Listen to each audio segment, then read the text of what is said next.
Do you ever open up a book and think, how in the hell am I going to understand any of this?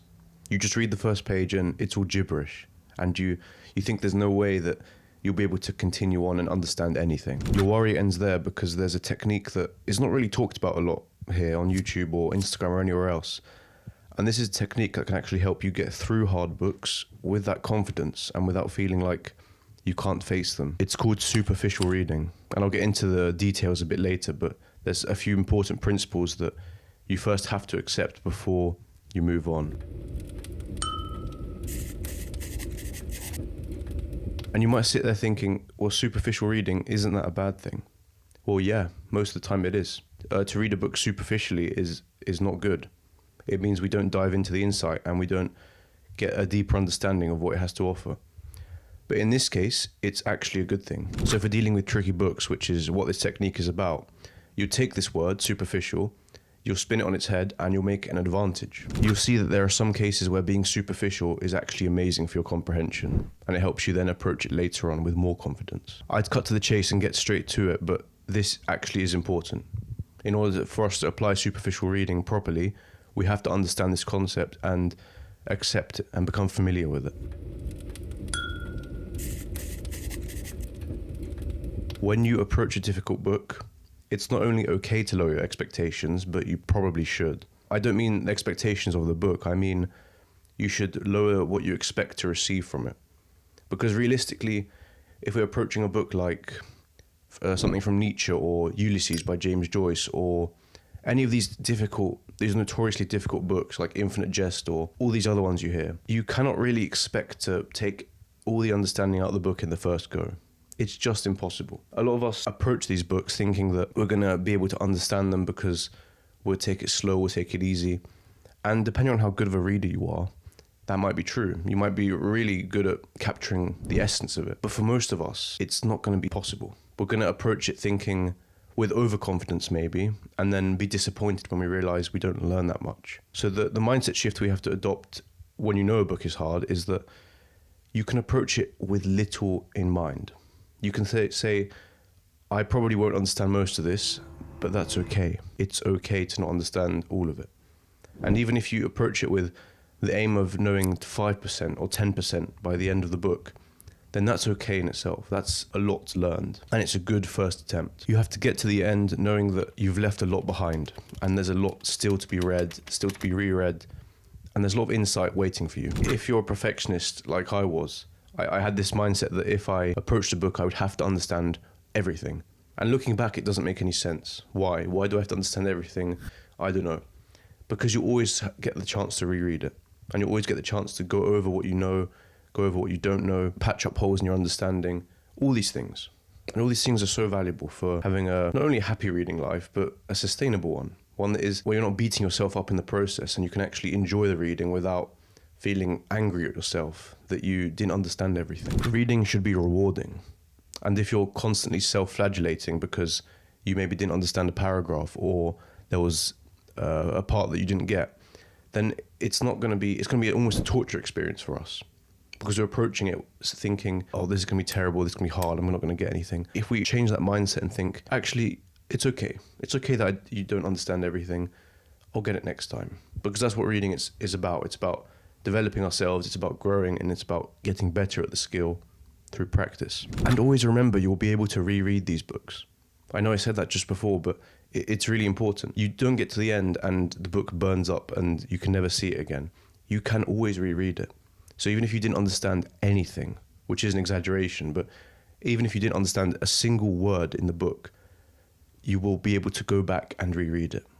It will always be there for you, and your mind will always get more mature and wise. So having accepted that important frame of mind, how can we apply superficial reading? It describes reading the book from the start to the end without stopping to ponder over the things you don't understand. So you ignore footnotes, you ignore tangents, you ignore details, and you try and focus on the main big picture. It means you don't look up stuff that you don't understand. It means you don't stop the reading and try and understand something before moving on.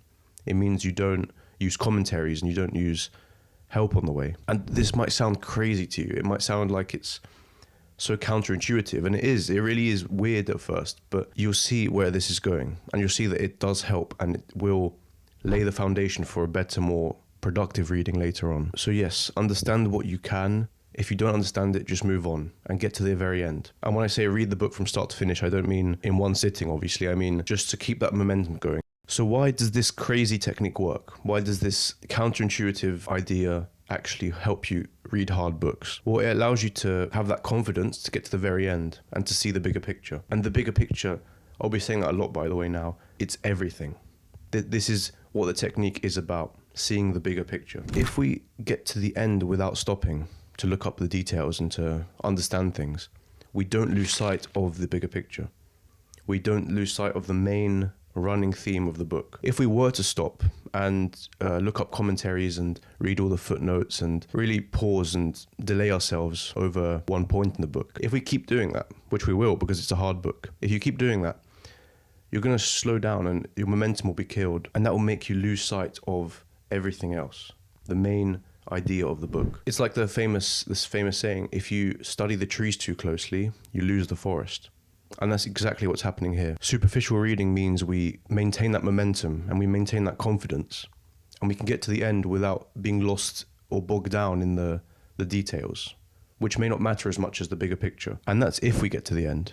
That's if all the pausing doesn't get to our head and makes us go crazy because we're frustrated and annoyed that we keep having to stop. I think you'll understand it better if you picture it like this. You're in an English class. You are reading Shakespeare with everyone else. You start reading Act 1 as a class, and you get to the end, and you're kind of hyped because you're getting into the story. You want to see what happens in Act 2. But then suddenly, before jumping into Act 2, you're left disappointed because the teacher said, okay, class, let's stop and analyze Act 1. Let's look at the quotes, let's study the themes behind it. And then you think, oh, okay, well, that's a shame. We'll have to spend a whole class on that before we can get to Act 2. And then you do that, you read Act 2. Again, you're kind of into it. But then Act 3 happens, and the same thing happens. You stop, you pause, you analyze the quotes, you study the commentaries, you do all the analysis. And that happens again and again for Act 3, 4, 5, 6, whatever. And then you get to the end of the play thinking, well, what actually was this about? What happened? I forgot what happened in Act 1 because it was so long ago. And that's exactly what we try and avoid in superficial reading. By not stopping to understand the details, we gain a clear narrative. And we see the book from the beginning to the end in the bigger picture, like I say. And if this still sounds stupid to you, then here's where the magic happens. Because now that we've read the book through superficially, and we beat a hard book, so, pat yourself on the back, because if you use that to finish a hard book, then it's no easy task. So you've read the hard book, you've gained a picture of the main story, the main narrative, the big idea. And now you have a lot of holes in your understanding. Maybe that's the only thing you understood. Maybe all the other details were lost and you didn't get them. But now you reread it. And maybe you reread it in a month or 2 or even a year. It doesn't matter. But you have that scaffolding to build upon.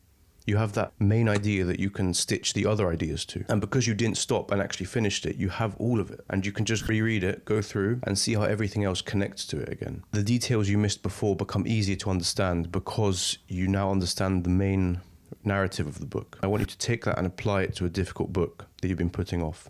Maybe it's something that everyone is reading but you're too intimidated by, or maybe it's a book you tried to read and gave up. I know there's many I can choose from, to be honest. So try that technique and see if it works for you. See if it gives you that confidence and that power you need to get to the end, which is a feat in itself. And then go back and reread it and take it slow, because that's what understanding is. It's slow.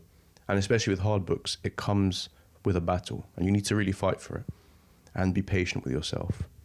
So I hope that helps, and thank you so much for watching.